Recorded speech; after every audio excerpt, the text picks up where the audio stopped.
Now good morning student. अपना topic चल रहा था सेंट्रल इस्लामिक लैंड। इसमें द राइज ऑफ इस्लाम अपना टॉपिक जो है ये चल रहा था। इसमें अपन हिजरी कैलेंडर बता रहे थे। हिजरी कैलेंडर जो है ये कैसे स्टार्ट हुआ, ये कैसे इंडिया, कैसे इसमें डेज होते हैं, कब स्टार्ट होते हैं, कब खत्म होते हैं, ये सारा कुछ चल रहा था। अच्छा, हिजरी कैलेंडर जो है ये ग्रेगोरियन जो कैलेंडर है उससे ये बिल्कुल भी मैच नहीं करता, क्योंकि जैसे मैंने कहा सारे के सारे अलग कैलेंडर जो हैं वो साइंटिफिक मेथड पे हैं, ये नहीं था। चलो अपन वापस अपने टॉपिक्स पे आ जाते हैं। The rise of Islam in Arabia, faith, community and politics पे अपन आ जाते हैं। अब जैसे वो कहाँ गए थे, मदीना आ गए थे। मदीना आने के बाद में उनको वहां से निकाल दिया गया था। अब क्या होता है, कोई भी रिलीजन कब तक जिंदा रहता है, जब तक कि उस रिलीजन को मानने वाले लोग जिंदा रहते हैं। समझ रहे हो? अभी क्या हुआ था, ये प्रोफेट मोहम्मद साहब ने एक नया रिलीजन बनाया। जैसे जैसे ये प्रॉस्पेरिटी को गेन कर रहा था तो इनके जो अपोजिट पीपल थे वो इनको परेशान करने लग गए और उन लोगों ने इनको वो एरिया खाली करने के लिए कह दिया, तो ये दूसरी जगह आ गए। अब क्या होगा, अब मैं क्या कह रहा हूँ, अब दूसरी जगह भी हो सकता है वहाँ के पीपल्स भी इनको निकाल दे, तो ये ऐसे निकालते रहेंगे तो कोई भी रिलीजन अपने पैरों पे खड़ा नहीं हो पाएगा, स्प्रेड नहीं हो पाएगा, एक्सपेंशन जो है उसका नहीं हो पाएगा। तो अब मोहम्मद साहब ने अपनी कुछ पॉलिसीज जो हैं वो चेंज करी।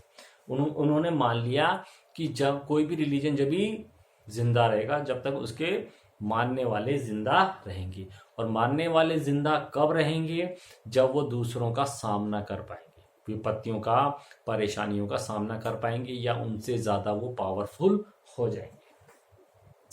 ठीक है।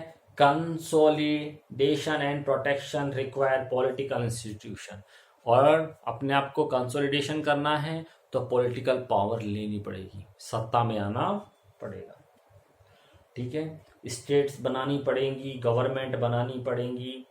ठीक है, और गवर्नमेंट कैसे बनती हैं, गवर्नमेंट बनती है इनहेरिटेंट फ्रॉम द पास्ट, यानी कि उनको पावर जो है पास्ट से मिली हुई हो, यानी कि मैं राजा हूं तो मेरे बाद मेरी संतान राजा बन जाए, या तो इस तरीके से, या बोरोड फ्रॉम आउटसाइड, या कहीं बाहर से कोई सत्ता उधार ले ली जाए, या काम चलाऊ सरकार बना ली जाए।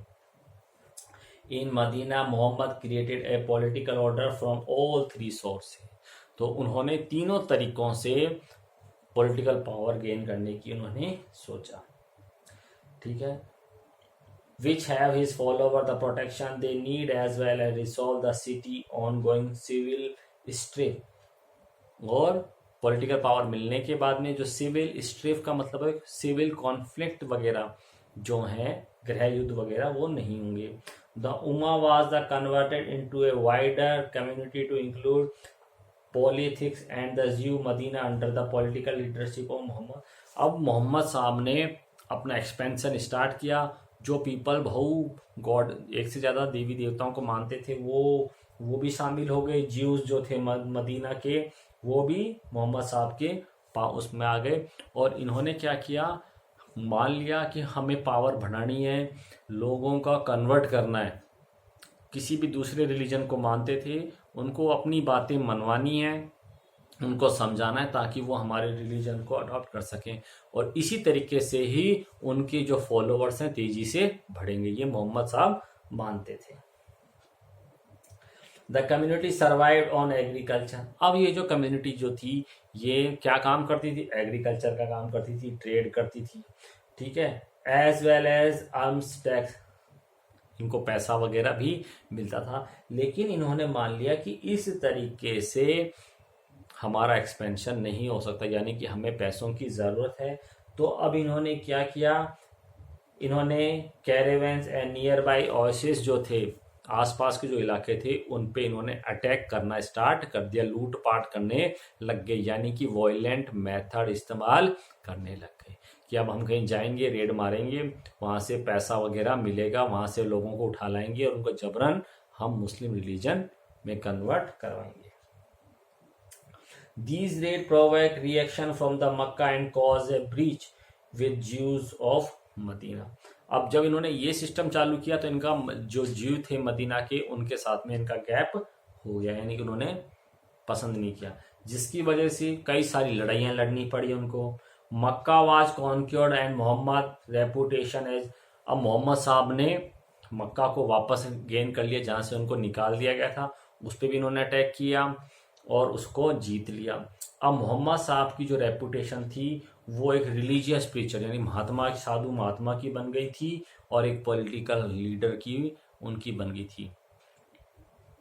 पॉलिटिकल लीडर का मतलब होगा जैसे बाबा रामदेव है, ये साधु भी हैं और किसी तरीके से देश के प्रधानमंत्री राष्ट्रपति बन जाए, पॉलिटिकल पावर ले लें, इस तरीके से। ठीक है, अब इनके जो रेपुटेशन है वो दूर दूर तक फैलने लग गई है। मोहम्मद साहब मैंने बता दिया कन्वर्जन वगैरह करने लग गए लोगों को अपनी कम्युनिटी बढ़ाने के लिए।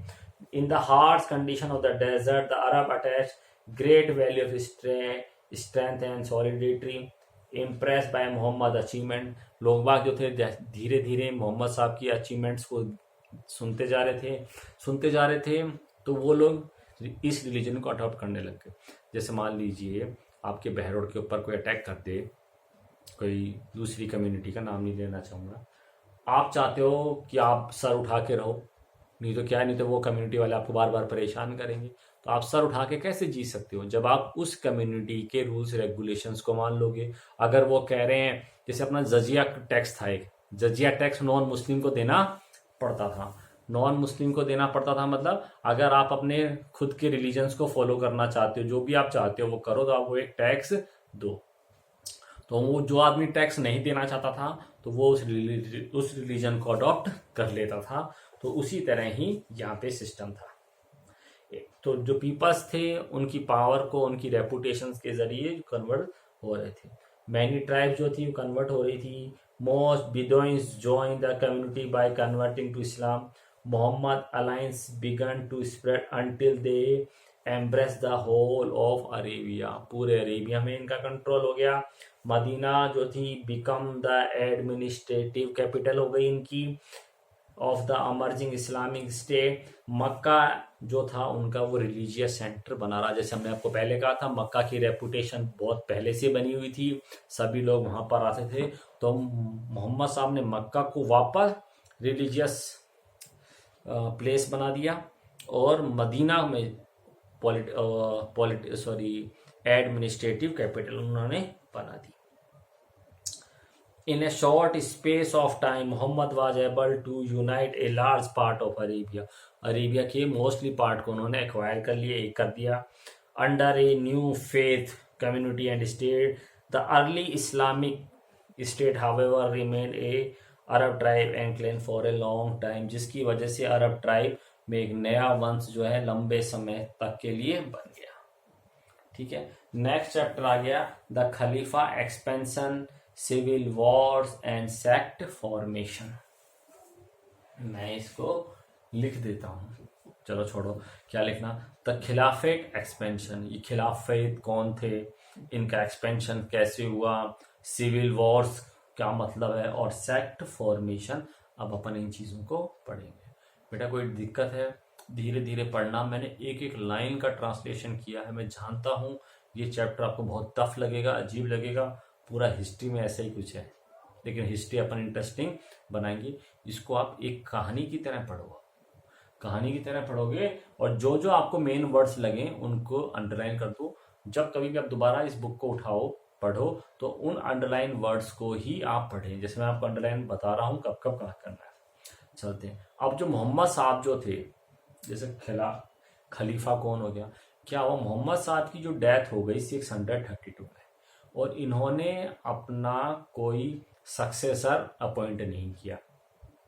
अब नहीं हुआ, अब इन्होंने क्या बहुत बड़ा एम्पायर एस्टेब्लिश कर दिया था। हर पीपल चाहेगा कि मैं उस एम्पायर को, उस पावर को, उस रेपुटेशन को गेन करूं, नहीं तो वो सारी की सारी बिगड़ जाएगी। जो उमा पर्सन थे, उमा कौन थे, उनकी बातों को मानने वाले जो बंदे थे, उस सोसाइटी के जो पहले बंदे थे, उनको उमा बोलते थे। ठीक है। No one could legitimately claim to be the next prophet of the Islam। कोई भी कानूनी तरीका ऐसा नहीं था, या कोई भी आदमी अपने आप को कानूनी तरीके से ये शो नहीं कर पाया कि मैं उनका नेक्स्ट थ्रोन पे बैठने वाला बंदा हूँ। As a result political authority was transfer to the उमा। तो अब पॉलिटिकल अथॉरिटी पहले क्या थे, उलमा सॉरी मोहम्मद साहब जो थे वही ऑर्डर निकालते थे। अब ऑर्डर कौन निकालेगा, उमा निकालेगी। उम्मा वही थी जो शुरू में जिन्होंने उनकी बातों को माना और उसको रिलीजन को बढ़ाने में उनकी हेल्प करी। With no establish principle of succession this created opportunity for innovation. तो एक नया एक इनोवेशन हुआ, but also cause deep division among the Muslim. एक नया इनोवेशन तो हुआ, एक नया तरीका तो आ गया, लेकिन उसकी वजह से जो मुस्लिम थे वो बट गए। The biggest innovation was the creation of the institution. एक नया इंस्टीट्यूट बना जो खलीफा कहलाएगा। क्या कहलाएगा, वो खलीफा कहलाएगा। In which the leader of the community become the deputy khalifa of the, जो उसका जो लीडर होगा उस लीडर को ही हम खलीफा बोलेंगे। खलीफा कौन होगा, जो अपने आप को यह प्रूव कर पाए कि मैं, ये खलीफा कौन होगा जो अपने आप को यह प्रूव कर दे कि मैं मोहम्मद साहब के बहुत ही नजदीक था, वो बंदा खलीफा बनेगा और उसको पावर वगैरह मिलेगी। द पहले 4 खलीफा बने, पहले कौन बने, 4 खलीफा अपने आप को मोहम्मद साहब के बहुत नजदीक मानते चले गए। तो जो ठीक है, the twin objective of the Khalifa word, और जो खलीफा था वो खलीफा बनने में उस पावर को गेन करने के लिए वो 2 बातों को एम कर रहा था। एक तो ट्राइब्स कॉन्स्टिट्यूटिंग द उम्मा, एक तो वो उस उम्मा के ऊपर कंट्रोल करना चाहता था खलीफा बन के। दूसरा and to raise resource for the state, और वो सारे रिसोर्सेज के ऊपर कंट्रोल करना चाहता था। समझ गए क्या था, मोहम्मद साहब की डेथ हो जाती है, डेथ होती है तो उनको सक्सेसर नहीं बना पाते हैं तो सारे पॉलिटिकल राइट्स उमा के पास आ जाते हैं। उमा एक इंस्टीट्यूशन है, उसमें एक पर्टिकुलर कोई बंदा नहीं है। तो वो लोग क्या करते हैं, अपने में से चुनते हैं कि भाई जो भगवान, जो मोहम्मद साहब के जो बहुत ही नियरेस्ट जो पर्सन है उसको अपन एक खलीफा बना देंगे, सारी पावर उस पर आ जाएंगी। जो खलीफा है, खलीफा अपने दिमाग में ये चीज सोच रहा है कि मेरे को खलीफा बनते ही मेरे को एक तो उमा के ऊपर कंट्रोल करना है, क्योंकि मेरी को पावर कौन दे रही है, उमा दे रही है। मेरे को बार बार हर बात पे टोकेगी कौन, उमा टोकेगी। तो मैं अपनी उमा में अपना डोमिनेंस दिखाऊं। दूसरा, जो इतने बड़े एरियाज पे जो हमने कंट्रोल किया है, रेवेन्यू जो मिलता है, सोर्स ऑफ इनकम जो है, उस सारी सोर्स ऑफ इनकम, मतलब यहाँ पे ग्रीडीनेस आ गई। क्या आ गई, ग्रीडीनेस आ गई। जो उन्होंने भगवान के लिए कहा था, जो उन्होंने बताया था भगवान की पूजा कर रहे हैं, बेटा मैं, इट्स माय पर्सनल व्यू, एक बंदा है जो कहता है भगवान की पूजा करो, मैं मैसेंजर ऑफ द गॉड हूँ, और ये चीजें मानो आपको भगवान मिल जाएगा।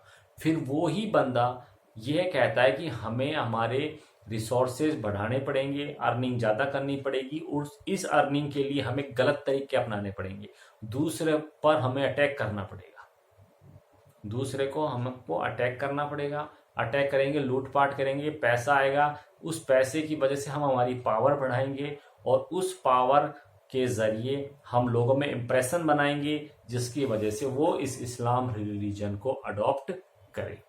ठीक है, किसी कारण से उनकी डेथ हो जाती है। डेथ होने के बाद में जो उन्होंने एक बहुत बड़ा एम्पायर बनाया है, उस एम्पायर को कंट्रोल करने के लिए एक खलीफा नाम के बंदे आ जाते हैं, और उनका भी वही मकसद है जो कि उनका था, प्रोहिबिट मोहम्मद साहब का था। समझ रहे हैं आप लोग, आगे चलते हैं। और ये आज भी यही करते हैं मोस्टली, अपनी कम्युनिटी को बढ़ाने के लिए ये कन्वर्जन पॉलिसीज अपनाते हैं। जबकि यूं सोचना चाहिए भगवान एक है, वो हिंदू को भी समझना चाहिए, मुस्लिम को भी समझना चाहिए, क्रिश्चियन को भी समझना चाहिए। नाम अलग अलग हैं, पूजा करने के तरीके अलग अलग हैं। हमें हमारे रिलीजन की भी रिस्पेक्ट करनी चाहिए और हमें दूसरे के रिलीजन की भी रिस्पेक्ट करनी चाहिए। चलते हैं आप। अच्छा, अब following Muhammad death many tribe broke away from the Islamic state. अब जैसे ही मोहम्मद साहब की डेथ हो जाती है, जो ट्राइब्स पहले उनके इन्फ्लुएंस में आ गई थी, अब वो धीरे धीरे उस इस नए इनोवेशंस की वजह से लगा लो, मिसअंडरस्टैंडिंग की वजह से लगा लो, वो सब की सब अब इस इस्लामिक स्टेट को छोड़कर जा रहे हैं। Some even raise their own prohibit, उनमें से कुछ ने अपने अलग खुद का ही एक पैगंबर, प्रोहिबिट का मतलब है पैगंबर, मैसेंजर जो है बना लिया। Community model on the Uma, जो उमा का जो मॉडल था वो एक मॉडल इन्होंने भी अपना लिया। इसी तरह से जो फर्स्ट जो खलीफा बना उसका नाम था अबू बकर, नाम ध्यान रखना, अबू बकर बना। अबू बकर ने suppress the revolt bye series of campaign, जो इन्होंने क्या किया, रिवोल्ट हुए, क्योंकि क्या लड़ाई किस चीज की, रिसोर्सेज की लड़ाई है। ट्राइब्स अलग हो गई, वो अलग रिसोर्सेज ले गई, अलग रिसोर्सेज ले गई। अबू बकर साहब गद्दी पे बैठते हैं और वापस अपने रिसोर्सेज को कंट्रोल करना चाहते हैं, जिसकी वजह से इनको बहुत सारी लड़ाइयां, कैंपेन्स जो हैं, कैंपेन करना पड़ता है। इसके बाद में जो सेकंड खलीफा आए उनका नाम है उमर, इनको बेटा अंडरलाइन कर लेना, उमर। इन्होंने उमा की policies of expansion of power, इनमें कुछ चेंजेस किया। Khalifa knew the ummah could not be maintain out of the modest income derived from trade and taxes, इन्होंने मान लिया कि इस उमा को चलाने के लिए सिर्फ व्यापार और टैक्सेस लगाने से काम नहीं चलेगा। Rising that rich beauty could be obtain from expenditure rate, इन्होंने भी वही लूटपाट का मेथड अपनाया। मिलिट्री कमांडर बनाए, अपने पावर को बढ़ाया। और बेंजेंटाइन एम्पायर, और इन्होंने अपने एम्पायर को इतना बढ़ा दिया कि बेंजेंटाइन एम्पायर वेस्ट में पहुंच गया और Sassanian empire in the east. Third chapter में पढ़ाया था सनसनी कौन थे, ये ईस्ट टाइप से आए थे, यानी कि ईरान इराक से आए थे, और बेंजेंटाइन एम्पायर जो था वो वेस्ट में था। चलो एक बार मैं फिर आपको पिक्चर में दिखा देता हूँ। देखो बेंजेंटाइन एम्पायर ये रहा, इधर लिखा हुआ है बेंजेंटाइन एम्पायर, और जो ईरान मेसोपोटामिया है यहाँ पे सनसनी थे, यानी कि इन्होंने अब इतना एरिया बढ़ा लिया, इस साइड में ये आ गए और इस साइड में ये लोग आ गए। चलते हैं आगे। Benjamin ruled territory and command huge resources to pursue their political and commercial interest in Arabia. बेंजेंटाइन जो एम्पायर जो था उस टाइम में क्रिश्चियनिटी को फॉलो किया जाता था, और जो सनसनी एम्पायर जो था वो जेरोस्ट्रियन रिलीजन को फॉलो करता था। अंडरलाइन कर लें, मैं क्वेश्चन पूछूंगा कि which type of religion followed by the Byzantine और सनसनी, ठीक है। द एंशियंट रिलीजन ऑफ, जो कि जेरोस्ट्रियन कौन था, एंशियंट रिलीजन था ईरान का। On the eve of the Arab invasion their two empire had decline, जैसे जैसे इन्वेंशन बढ़ी, अटैक्स बढ़े, टू एम्पायर हैड डिक्लाइन, इन दोनों एम्पायर की जो ताकत थी वो कम होने लग गई। किसकी वजह से, due to religious conflict and revolt by the aristocracy. क्या होता है, यहाँ पे एम्पायर बने हुए थे, अच्छे थे, लेकिन इनके अंदर सिविल वॉर, आपस में इनमें कोई डिस्प्यूट आ गए और दूसरा ये अटैक करने लग गए, जिसकी वजह से उन दोनों की इंपॉर्टेंस खत्म होने लग गई और इनकी इंपॉर्टेंस बढ़ने लग गई। Through war and treaty, okay sorry कहाँ गया, इजियर टू द अरब, अरब के लिए बहुत इजी था इन एरिया को छीनना, वार के जरिए और समझौते करके इन्होंने इन एरिया को छीन लिया। In 3 successful campaign the Arab brought Syria, Iran, Iraq and Egypt under the control of Medina, Medina के कंट्रोल में ये ले आए। Military strategies to the success of the Arab, military strategy यानी कि उन्होंने सैनिक अच्छे रखे, जिसकी वजह से वो अपने एम्पायर को बढ़ा पाए। Military strategy, religious favour and the weakness of the opposition contribute to success of. Question आ सकता है अरब जो वाले पीपल थे वो कैसे इन इन्वेंशन में सक्सेस हुए, तो कैसे, तो मिलिट्री पावर थी इनके पास में, वीकनेस ऑफ द ऑपोजिशन ये लिख देना इसमें। Further campaign were launched by the third khalifa Uthman, तो ये एक्सपेंशन जो थे, जो थर्ड खलीफा जो थे उथमन, उसने भी ये चालू रखे। ठीक है बेटा, आज के लिए इतना ही, नेक्स्ट टॉपिक अपन कल देखेंगे।